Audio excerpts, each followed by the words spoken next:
Hi, I'm Zibby Owens, and I am the host of this podcast, Moms Don't Have Time to Read Books.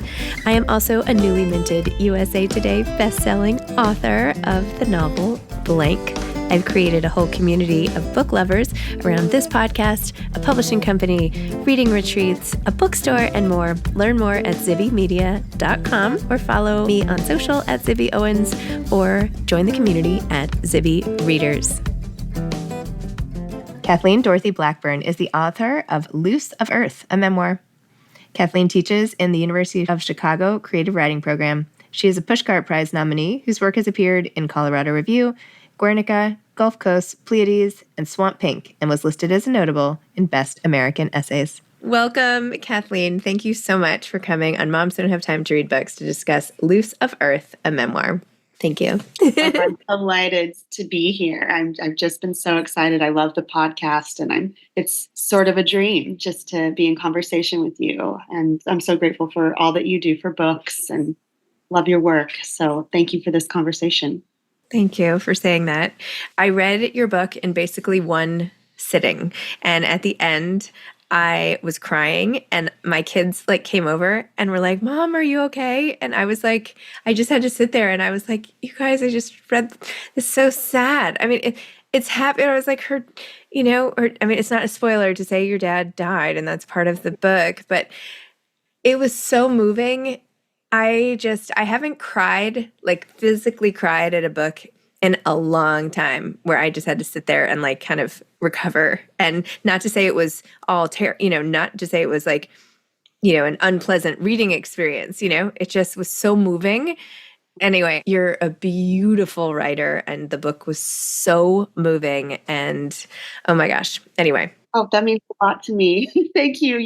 One of my writing heroes and teachers was the great writer Dennis Covington. And he said when he would lose kind of hope in a manuscript he was working on, that if he picked it up and it still could make him cry. There was something there. So I think of tears as one of the, it certainly wasn't, I didn't want to manipulate, in any way, but I do think I take tears as a compliment, if I can say Please do. Yes, it is a compliment. It is a total compliment. And your writing is so beautiful. I mean, I know I just said that.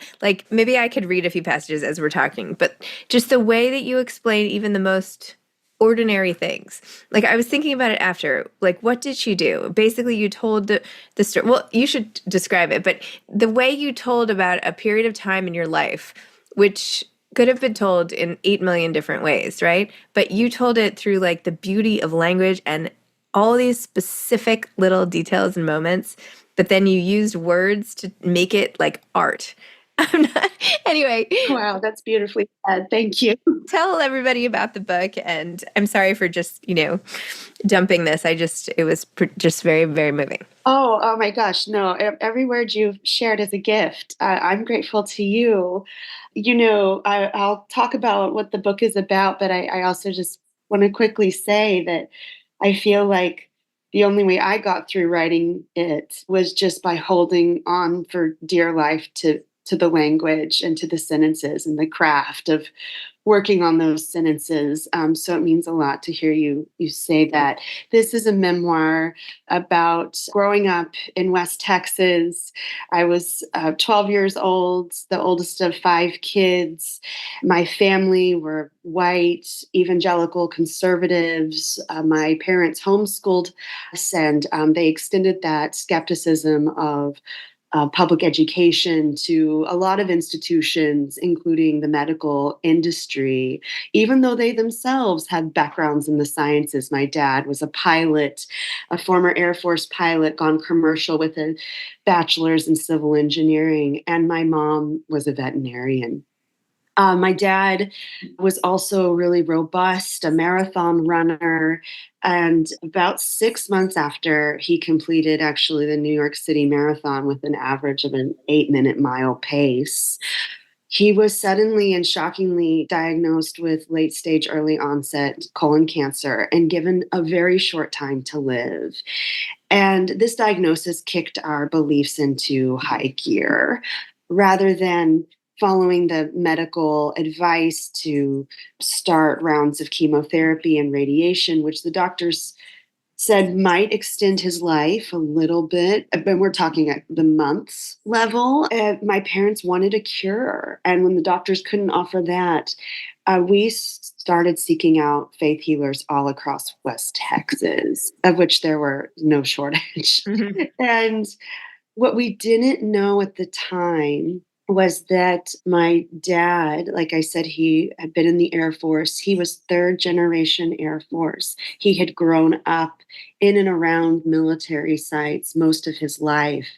And in researching this book and writing it, I discovered that the groundwater, which was the source of the drinking water at most of the military sites where he lived and worked, um, had been contaminated by really dangerous amounts of carcinogenic chemicals that don't break down once they enter the environment, called PFAS, or forever chemicals. So, this is a story about my family's desperate attempt to save my dad's life, but it's also about this environmental context that we had no idea about, and sort of, I think doing what a lot of us do as we become adults. We try to make sense of a past that didn't make any sense at the time. Ugh, and the environmental element to the story was just the straw that broke the camel's back. That this could have been prevented, and then to extrapolate and think, oh my gosh, how many families Yeah. went through exactly what you were going through with this 38-year-old dad. I mean, she was so young. Yes, yes, I know. Oh, I'm 39, and in that age, I was talking to my aunt, my dad's sister, who was really instrumental. She's a character in the book, and she was very instrumental in me kind of finding this larger context of my dad's life and story. And I said to her the other day, the older I get, the younger he gets. hmm. And she just turned 70 and she said, tell me about it. Yeah, that was part of what was shocking, was that he was 38, I was 12, and my youngest sister at the time of his diagnosis was just 1 year old. This was not how he saw his life going. And you're right that part of the really overwhelming at times and troubling part of the PFAS story is that this is, there's a lot of more coverage of this now, but there are millions of people living in the US who have been exposed unknowingly to PFAS that have been released into the environment with impunity. And so there's a lot of work to be done to address the issue. So, one thing that you did in the writing was from time to time, you would take your dad's perspective, even though it was a memoir, right? So, you have scenes like where he is looking at himself in the mirror at your grandparents' house and reflecting on, why is he bleeding and what are these symptoms? Could he keep ignoring them? And realizing that, his sometimes even verging on, husky, if he didn't watch it, body was actually for the first time thin, and realizing, oh my gosh, I think something's actually wrong with me. And you're not even in that moment. Like, that's just a moment with himself, like, and yet it becomes a piece of the narrative that deepens sort of all of the suspense, because even though you tell it from you as a child, there are so many scenes where we have this sort of older person's narrative and different viewpoints. So talk a little bit about that. Yeah. Oh, I'm so glad you asked about that. So, one of the challenges of writing about him is that he'd been gone 19 years when I started this book. It's now been 25 years. And I wanted to honor the reality of his life. I think sometimes grief can create a sort of glowing nostalgia around a person. They can take on sort of mythic proportions. And my dad's certainly did. He was, talked about as almost like an angel. And he was a very gentle, kind person, but certainly had his flaws. but one of the ways of exploring him on the page was I thought I became so curious about just the reality of living in his physical body.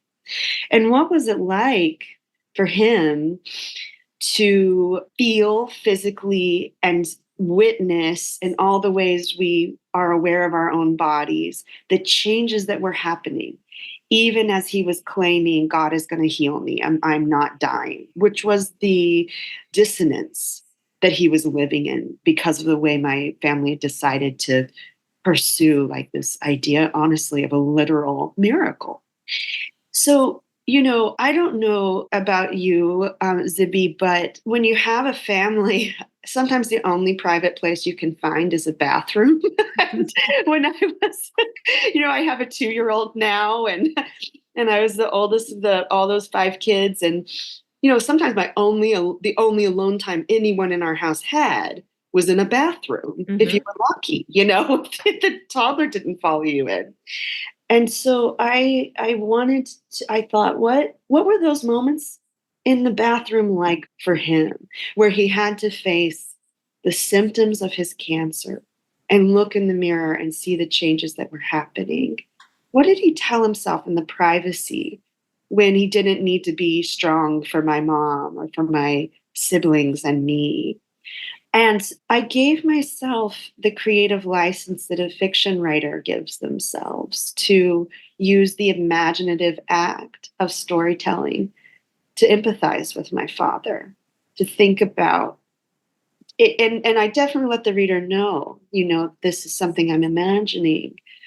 But I felt that it was one of the ways I could honor the texture of him actually having been alive and not just this golden boy memory Mm-hmm. was the physicality of being alive and inhabiting a body. And I'm just thinking about those ways we are in private where the contradictions we hold can really surface. And I think that I can't help but think that must have been happening there.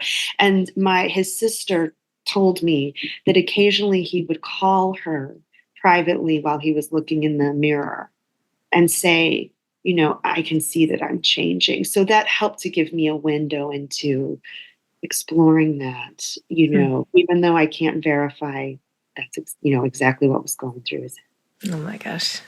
You had one passage where you say that until you wrote about it, you hadn't even thought about it. And this is the whole coding scene, which I know is just very powerful for you and everything. Can I just read these 2 paragraphs? Is that okay? Oh, I'd be honored. Thank you. You wrote, I will never know if my father took the codeine again. I hope that he did, though when I think back, remembering signs of his physical discomfort, I doubt it. The answer is locked within the privacy of my parents' marriage, where I wish the question had stayed from the start.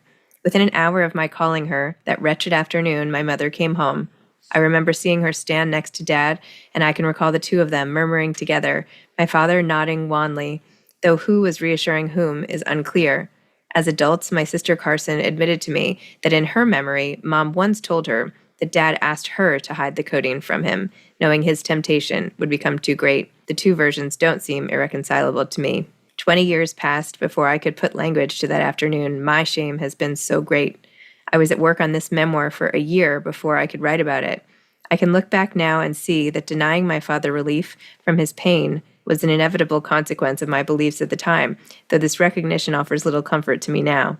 It is ironic, though, that by completing a test of my faith without wavering, I felt the first cracks in my identity as an evangelical Christian, though the fissures were subtle and the breach would widen slowly over time. When my father was not healed that afternoon, I began to view the reality of my situation with dual vision. Seeing that he was dying allowed me to recognize he was full of life. I should have been filled with fear, but instead I felt, for the first time in a year, the comfort of my father's presence. Though I continued to speak the script of healing as needed, mystery found room next to certainty. Oh, so good. Thank you for sharing that passage. So good. So interestingly, not only did you decide to put this in, and you can talk about the scene with coding and why this was, a point of shame for you, but then you reflect in the memoir itself about thinking about it in the memoir in this very sort of meta moment. Talk about both sides of that. Yes, I will. That I think it was Freud that said that, when in dream interpretation, the interpretation that you most resist is the one that holds the most truth. And this memory around denying my father coding, because I loved him. He was my safe person. We had a good connection. One of the things that filled me with a kind of terror about this story and about myself was the ways in which there are moments of tenderness in the story, but there are also moments where we see people denying the people they love the most acknowledgement of what they're going through and relief from their pain. And so, like, the passage that you just read, what we believed was that the cancerous symptoms were actually symptoms of like a spiritual test, and that we just had to face them and deny them, and it would save his life. So as I wrote the story, I could feel the gravitational pull that absolutely the narrative was heading toward this moment that I least wanted to go. This is the place I least wanted to go. And that, as I say, took me such a long time to write or to even talk about. But it was crucial. It was crucial for making sense of what was happening at that time. And it also, like, just it happened. It happened, and it belonged in the story. That was part of my contract and honesty in embarking on this memoir in the first place, was being willing to go anywhere it took me. So the meta sort of quality, that reflective quality, the most interesting tension to me in any memoir is the tension between the past and the present. I'll read something that has the most dramatic material, but what I'm looking for is that tension. And I'll read quiet memoir. And that's what I want, is that they want to know, how are you making sense of the past? In the early drafts of writing this, I didn't have the reflection. I just had to write the scene and kind of, sit in it, see how long I could sit in it. And with each sort of, I revise a lot. And so with each sort of revision, I'd expand the scene more and more. For me, revision, and for a lot of writers, it's a process of discovery. So it wasn't until I got that coding chapter fully on the page that I could even know what to reflect upon. Mm. So that reflection came in really much later in the writing process. And it was not a reflection that would make everything that happened okay and Mm-hmm. easy to live with. And it was my editor, the brilliant Casey Cottrell, who invited me further. He said, can you talk about what this memory means to you now? Because Mm-hmm. I was only doing that at very key moments in Mm-hmm. the memoir. So not only did I sort of flinch at writing the original memory, I was really uncertain of what the reflection would be. But that's what the page is there for. And uncertainty is part of memoir. We don't have to write with certainty. Mm-hmm. So yeah, that's how I Yeah. thought about that part. Another piece of the story that I was struck by continually is how much responsibility you were given at such a young age for all of your siblings.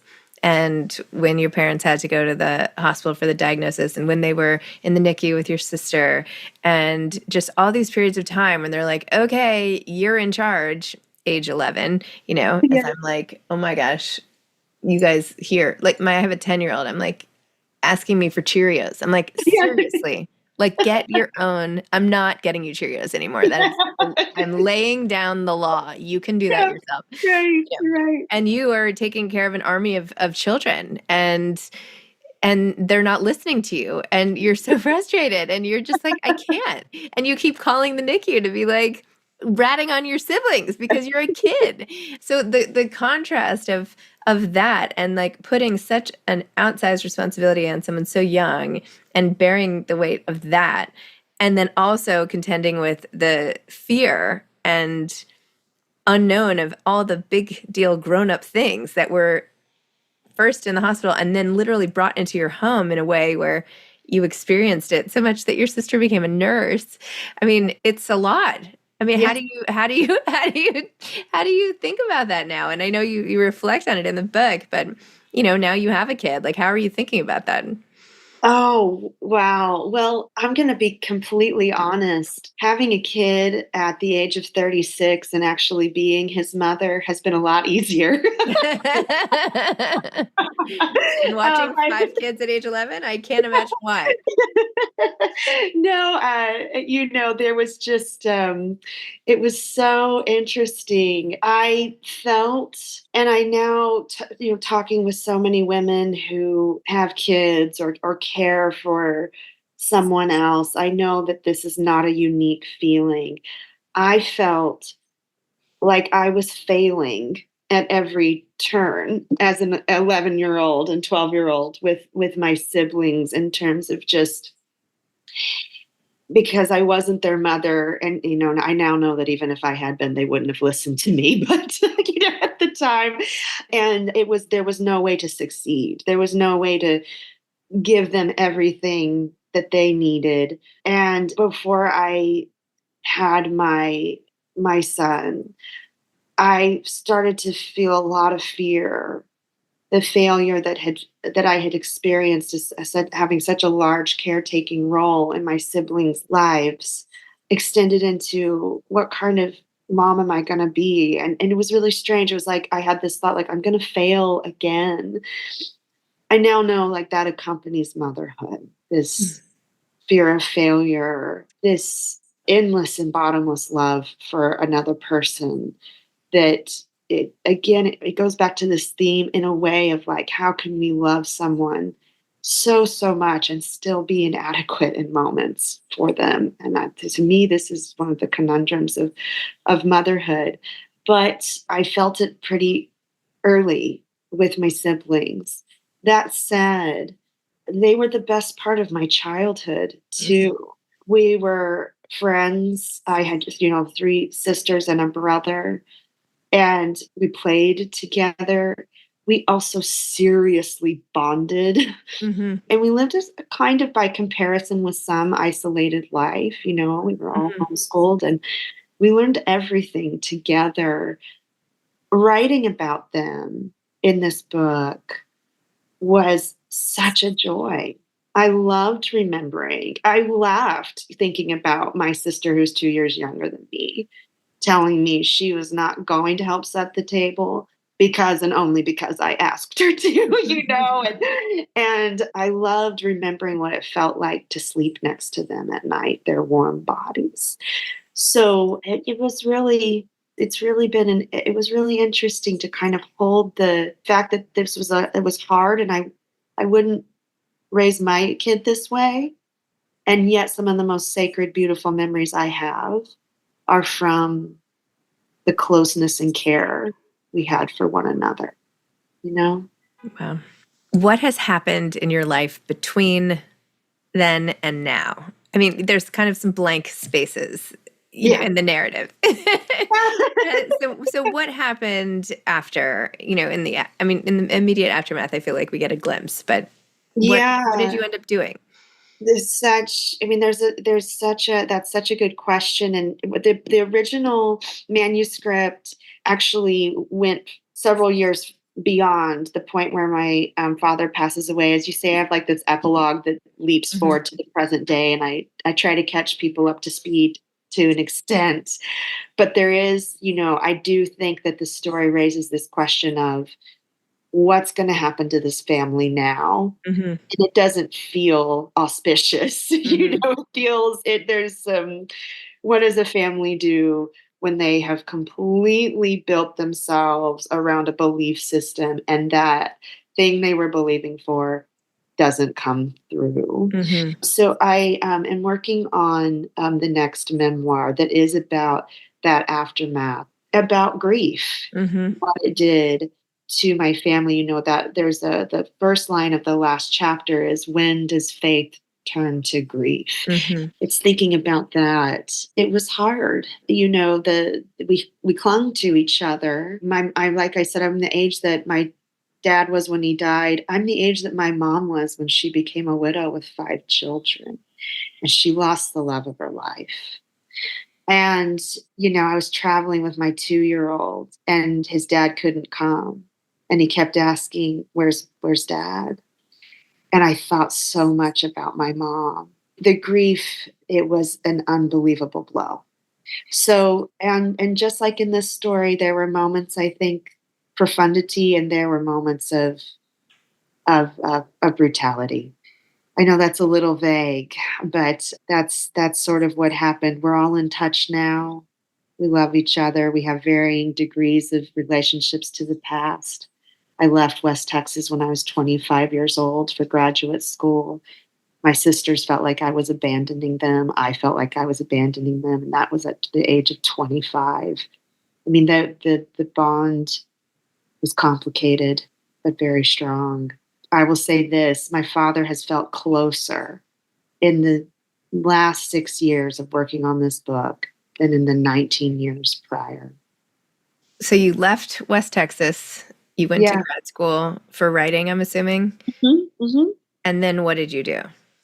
I went back to Texas. Okay. I was homesick, and I thought, to evoke a cliche, I thought I could go back. So I moved back to West Texas. I moved back to Lubbock. There was a man in my life at the time that gave me a good reason to do so, but the reasons were way more complicated than just a bad relationship. They were about, that was the beginning of sort of feeling the true severing of my present self from my past self. And when I moved back to West Texas, I felt like I was inhabiting the ghost town of my childhood, if that makes sense. I could remember parts of myself that were attached to different places, but I myself was changed to some extent. I didn't feel that I belonged there in the same way. I still think of it as home. But yeah, and then in a purely practical sense, I lived there for 2 years, met the person who is my husband now. And then we moved to Chicago, and we've been there for 8 years writing and starting a family together. Amazing. Well, I could talk to you all day about this book. There's so much. I feel like we just scratched the surface, and, congratulations on writing it. I hope it was helpful for you. It's going to help a lot of people. I couldn't find you on Instagram, but there is a book by Genevieve Kingston about losing her mother at age 11. And I want to put the two of you in conversation together because you have very different perspectives, but both had to deal with terminally ill parents. And I know that sounds like a walloping good time, but I really do think it would be an interesting conversation that the two of you would have. I would love to be in touch with her. I think it's amazing. I know you've been experiencing this with your movement through the world, that the way that when you tell a story, you hear other people's stories, our stories start to resonate together and form a more complete picture. And that's the power of it. So yeah, I would love to meet her. And then I'm at The Quiet Wildlife. That's my Instagram handle. Quiet Wildlife. Yes. All right, I will find you. All right. Well, thank you so much, and we'll be in touch. Thank you so much. All right. Bye-bye. Thanks for listening to Moms Don't Have Time to Read Books. If you love it, please leave a review and follow us on social at Zibby Owens and at Zibby Readers.